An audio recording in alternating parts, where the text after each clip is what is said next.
woman, beautiful, warm-hearted, and generous. To Montaro, she was the personification of love, which seemed to radiate from her, casting its glow everywhere, yet most directly upon her husband and son. Robert Caine entered the kitchen, embraced his wife, and then presented the letter.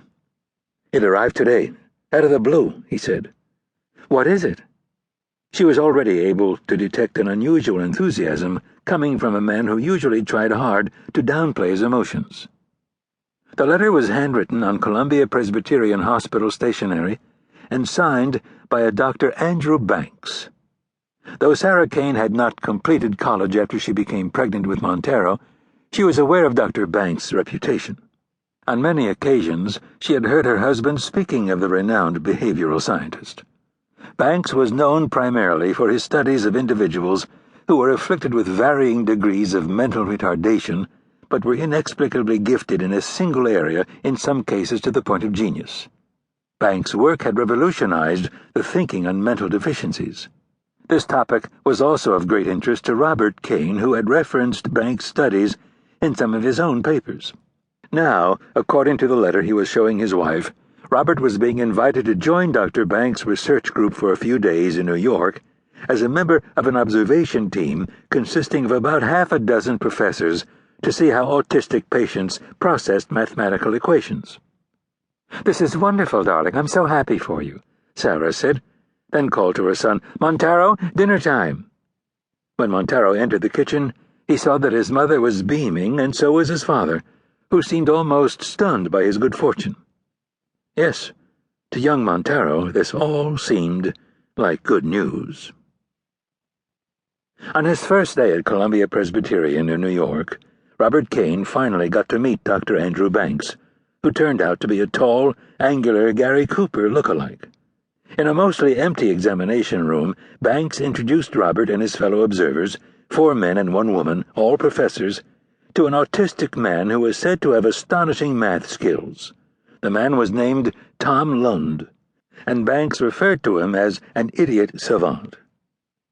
Lund was a blond, wiry, sharp-featured fellow with hooded green eyes, and he appeared to be in his early 30s, about the same age as Caine himself. He was seated on a metal folding chair in the center of the examination room, and he acknowledged the introductions with a lazy nod of his head while avoiding eye contact with anybody present. Dr. Banks and the members of his research team each sat on metal chairs that were arranged in a semicircle around their subject, while Dr. Caine and the other visiting professors seated themselves in a row of chairs behind the researchers. Lund was consumed by nervous energy that drove his impatient left foot up and down in an anxious rhythm. He seemed to want to get this show on the road for yet another group of spectators hoping to gain some new understanding of his abilities. Even so, when Dr. Banks posed questions to him, Lund was unable to completely conceal how much he enjoyed being a star subject. Banks began by presenting Lund with relatively simple problems, but those problems grew increasingly complex as he proceeded. The more Robert Caine observed, the more he became enthralled.